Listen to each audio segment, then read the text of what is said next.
It's that time of year again, time to discuss the first batch of lost media topics that have been found since the year began. It's Found Media 2025, the first installment of this year, and actually it does feel like it's been quite a while since the last one. It's like once the new year rolled over, all the finds just magically appeared to kick off things for the early months. And what's even cooler is that there's a pretty good variety of topics that have been found in a wide variety of different ways, setting the precedent for just how any piece of lost media can get found. So with that said, let's get into the first topic, which is one of the oldest known pieces of lost media of this entire batch, and has finally been archived after 30 years. The first topic I'd like to discuss is a classic within the realm of lost media, and reminds me of the older days of the community. Not only that, but it takes the topic off of the lost pilot list, and once again, lowers the count of lost pilots from the 90s to fewer than it was before. This is the Aaahh Real Monsters pilot, created by Klasky Csupo in 1993, 1 year before the show officially premiered. Now, compared to most of the other lost 90s pilots, both lost and found, I feel like this topic in particular was always overshadowed by more popular series, and also that planned cancelled movie from the series that always garnered way more interest from the community. But that's not to say there wasn't any interest in this topic, because for years there were rumors and claims about the pilot, ranging from content like the Gromble having a different name, and that the episode ranged in length. No one really knew where these claims came from, and nobody could prove them, or disprove them. In fact, there were basically no visuals from this pilot that existed at all for many years. For the longest time, a total of 3 screenshots claiming to be from the pilot were posted to the Lost Media Wiki, and were circulated in the community. But most notably, a short clip from the pilot was spotted in an early commercial for the series that aired on Nickelodeon in 1994. And it was this find that interestingly led to the idea that these scenes were so similar to the first episode of the series that the pilot actually wasn't much different than that, and was rather just an earlier version. Well, in February 2025, we would finally see for ourselves what the pilot had to offer, as it showed up out of nowhere in a Reddit post, in which the user claims they got a copy from someone they knew. In this release, we were able to see that the episode was indeed almost identical to the first episode of the show, though the quality of this pilot was fairly bad. It was a cropped, AI upscaled version that was great to have, but admittedly, people wanted the original quality version. I assumed at the time this might have been to deter any takedowns that might have been placed on it, but only a couple days later the original copy did show up, so it'll never be lost again. Still, we don't know where this copy came from or who the users were that released it. But considering there's even a title card showing it's the master, and that it was completed in October 1993, I'm guessing this came from something internal. We can even see it was officially titled Real Monsters, and did not yet have the Aaahh word at the beginning. Perhaps its release, or leak if you believe it came from nefarious sources, didn't really spawn any drama for the fact that this series is fairly unpopular and it wasn't really bothering anyone in the first place. Sometimes we've seen companies rigorously go after lost media from hot properties, and that definitely did not happen here. So it's a cool find and a great first topic of the year. The next topic of the video is one of my personal favorites, and goes back to a topic that I talked about in a video last year. However, I never thought we would actually get any more content from it given its rarity and obscurity, and it wasn't exactly something anyone could go out and just find in the first place. It very much felt like it would just appear one day, and it partially did.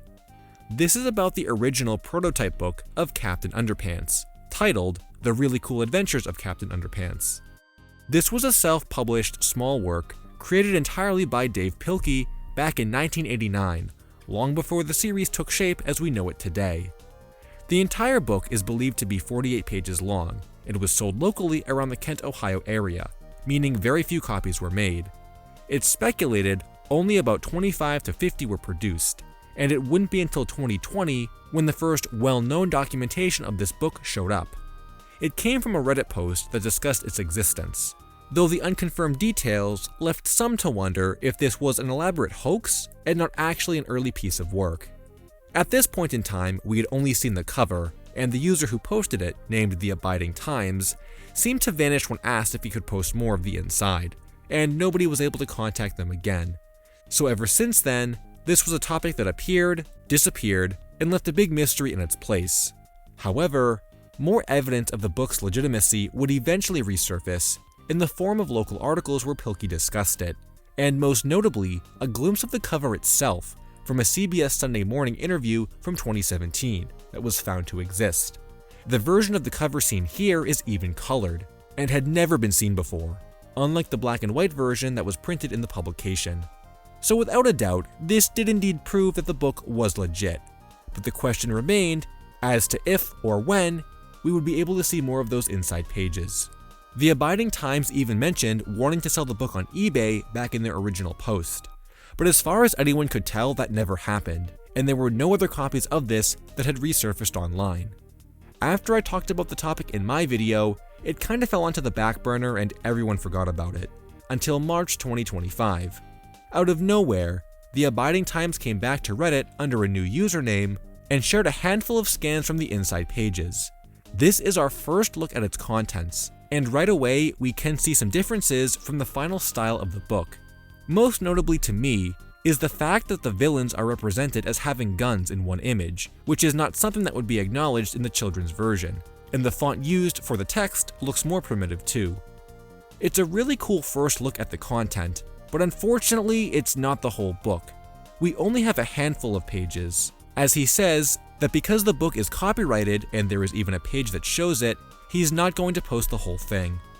Personally, I don't believe that Dave or anyone affiliated with him would go after this if it was uploaded in full, but it would be better not to ruffle any feathers, so this decision does make sense. If only people could get in touch with Dave and get the okay, I'm sure this whole thing could be scanned, no questions asked. But if that was the case, I have a feeling the whole book would have resurfaced years ago, because then fans could have just asked Dave to upload his copy back then. I really have no idea if he would have or not if asked, but the issue with this topic has always been that he has zero presence online, so no one has been able to contact him about this since it resurfaced. So hopefully in time, more pages can be posted, or another copy can just be uploaded in full. But for now, this is much better than only the cover like we previously had. Okay, this next topic is a super old one that I don't think I've even talked about since the original video where I covered it. But let me tell you, this was such a hype find to finally see after all these years, and actually revealed a huge surprise upon being able to see it. Let me explain for anyone that might have forgotten about this topic. It's the search for the giant Ganondorf puppet from E3 1998. Back at Nintendo's booth during this convention, they made a big deal about the upcoming release of Zelda Ocarina of Time, and gave the game a big presence at the show, and in a big way. To promote the game, there was a short stage show that was performed for attendees, which promoted the game, and used real-world props to create the backdrop of Hyrule. On YouTube, there exists one recording of the show, which displays a couple giant screens, the entire stage backdrop, and most notably, a Zelda puppet in front, followed by a gigantic Ganondorf puppet that appears from the shadows behind. He flails around for a bit before the stage show ends, and that's it. That's all we've ever seen or known about this stage show and the puppets. While they're both pretty hard to see from the quality of this video, they're both without a doubt real props, and it piqued my interest to get a better look at them, especially the Ganondorf, who was mostly hidden. At the time, I was able to find one post that showed the Zelda puppet close up, and looked as if it was constructed in a similar style and size to the Mario and Wario puppets also used at E3. While we don't know for sure if that's true or even what happened to her, it was the Ganondorf that eluded all other visual traces, and was the much more interesting of the two. The website with the picture of Zelda did not have the Ganondorf, and it seemed like no one else did either. Upon further searches for E3 1998 content online, there were no other visuals from this stage show despite the abundance of photos from the event itself. We even contacted the original uploader of this footage who had nothing else to share, and the whole topic was just so obscure, there really wasn't anyone else who could help us with it. In fact, we were so dedicated to getting more images of Ganondorf that an entire Discord server was formed in an attempt to get more visuals. While some searching was conducted, it was largely unsuccessful, as there just wasn't much information to go off of in order to make new leads. However, in January 2025, the search would conclude with a bang, as Iconic Kingdom had been doing some searching of her own, using knowledge of E3 1998 collaborators. Specifically, this was in reference to a giant 2D Donkey Kong that was also made for E3 1998 by a company called Acme. Almost nothing about them was known or documented online besides this piece, But through a little more digging, I kinda was able to find an old Tumblr from the company that had seemingly been neglected, and right below the Donkey Kong that tipped everything off, in one other post, was none other than the E3 Ganondorf puppet. These photos were in fantastic quality and featured the puppet at 3 different stages, one before he was painted, another after being painted, and the third in motion, similar to how he moves in the video. But what's even more surprising, and what we couldn't believe, was the fact that he's actually 2D, just like that Donkey Kong, and only appeared to be 3D in the shadows of the video. And what's even stranger to me is the fact that these pictures were not on the company's Instagram at all, and only that neglected Tumblr, which we theorized was the result of Ganondorf actually having been deleted from their Instagram at one point. Although while editing this segment, I did check some captures on the Wayback Machine and came across some new photos of both characters, which somehow no one in the search team did before, despite us having checked this site. Here we can get a better idea of how big Ganondorf really is. And aside from the mystery of the puppet's current location, which we have no idea as to its whereabouts, the photo portion of this search has at least been concluded. The next topic is from an area of lost media that seems like it's been gaining more interest and attention lately, and that's live shows. This is in reference to a stage performance or tour that often does not get a professional recording and are only played for a limited time. One of the most well-known topics from this category is probably Pokemon Live, but other acts like the Wiggles also have a lot of lost footage from them for how many different shows they've done. But today's topic is not about the Wiggles, it's about VeggieTales, which is a series in itself that also has a lot of lost media and a strong fan base online. Just like many of the other popular kids shows that have live adaptations, VeggieTales has had a large variety of stage performances over the years, dating all the way back to 2002. According to the chart on the Lost Media Wiki article for these shows, a total of 9 different productions were made, spanning 13 years. And if you look at that chart, about half of them are still missing. Now, I think what's so fascinating about live shows in general is the fact that they had to be recorded and documented at the time, so if no one did, or that recording doesn't end up online, they can remain completely lost. Not to mention, the earlier back in time you go, the harder it would be to source recordings from when cameras and the internet were much younger. This was precisely the case for VeggieTales' first and oldest stage show, called VeggieTales Live on Stage, from 2002. There was interest in this show in particular for the fact that it was the production that kicked off the rest of the adaptations, but also that there were 2 songs from this show called What a Sight and I'm Dave, which were not released outside of the show, so unearthing it would be the only way to archive them. Over the years, there was content from this stage show that did resurface, however, including some visuals and even an entire early draft of the show's script. But nobody knew if Big Idea, the company behind VeggieTales, even had their own recordings of this, that in theory could have been released if nobody had homemade ones. So the question remained, would a homemade one show up?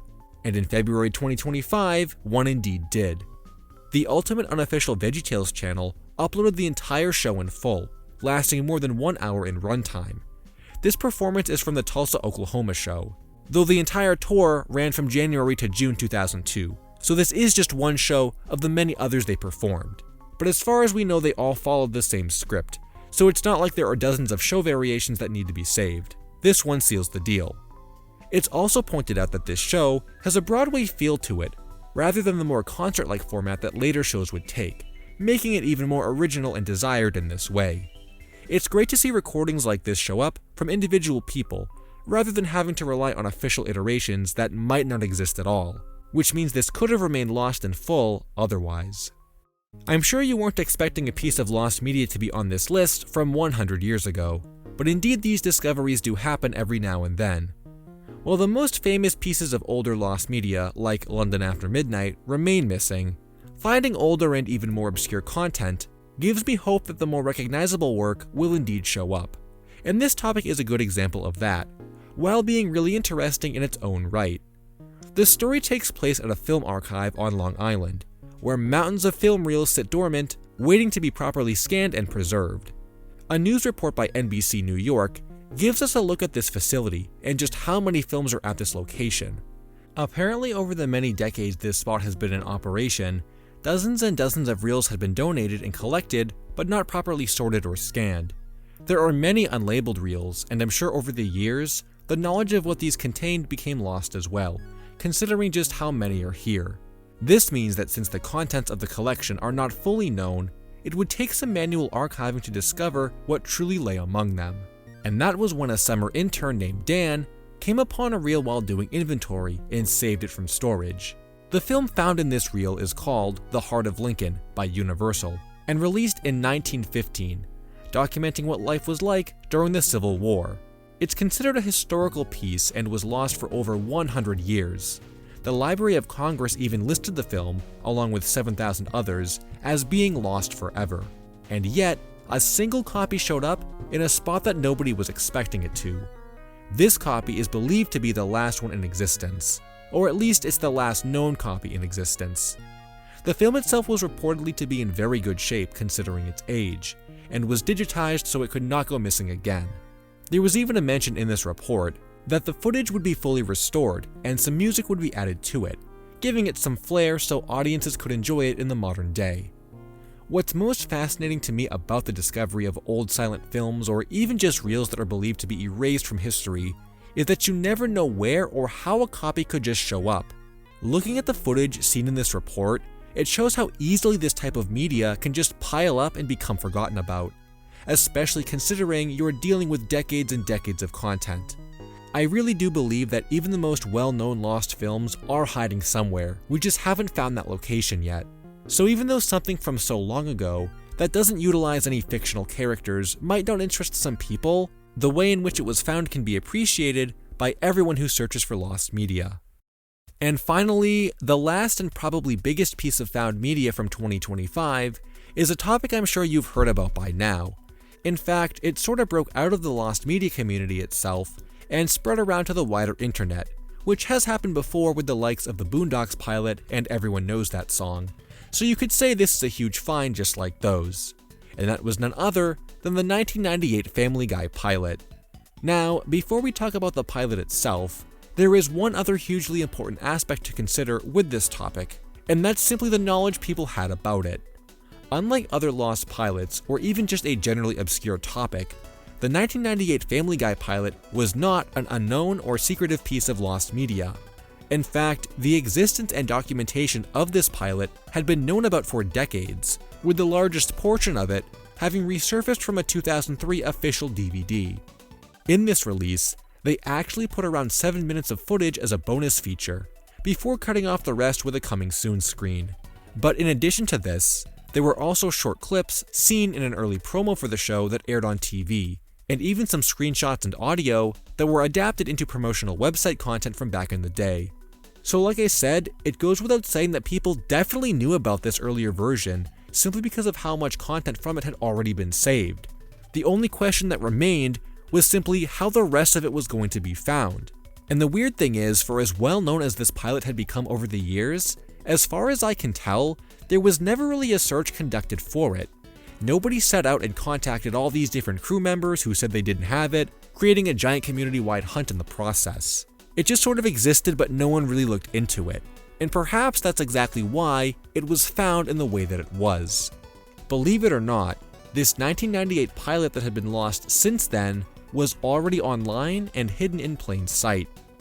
On the personal website of Robert Paulson, you can scroll through a page comprised of video content that Robert worked on over the years, and about halfway down is the complete 16-minute pilot. He was credited with digital ink and paint on the pilot, so this must have been an upload specifically to show off his work in the show. It was just sitting there, and what's even more interesting about this is the fact that not only was it all there, but it was uploaded all the way back in September 2022. It was only noticed in March 2025, but a span of 3 years were in between its upload and its discovery. Nobody had any idea about this. Ghost the Dead Girl was the first one to notice and alert the community, which then spread like wildfire and eventually made it to other animation groups and even as articles on mainstream websites. Like I said before, this topic really broke out of the lost media circle, which few have done. So while this search was never really a search and more of an accidental find, one of the biggest takeaways from it is that you never know what else could be hidden in plain sight, where no one thought to check before. This pilot wasn't uploaded because someone asked him to do it. He did it all on his own years ago as part of a portfolio. And if you want to extend that idea even further, maybe websites that still exist and have lost content on them do not show up in modern day Google searches as they would have decades ago. So there could be more lost media online that once again we just haven't actually seen yet. It just goes to show that you need to keep your eyes open and look under every rock possible, because you never know what could have already been uploaded online. And with that said, that concludes the first round of found media for 2025. I gotta say, when this year started, I was thinking, this is gonna be a lousy year of found media. At some point the finds are gonna dry up, and eventually we'll probably get a dud year. I believe this one could be our first one. But then March came along and surprised us with so many huge topics that it changed my outlook. I guess most years start out slow anyway, and then pick up later on. So perhaps this is just the norm, and patience is the key to getting the most hype content. I can't wait to see what else shows up in the next few months. Hey guys, I hope you enjoyed the video. Be sure to check out some of my other lost media videos. Thanks for watching, and until next time, Finn.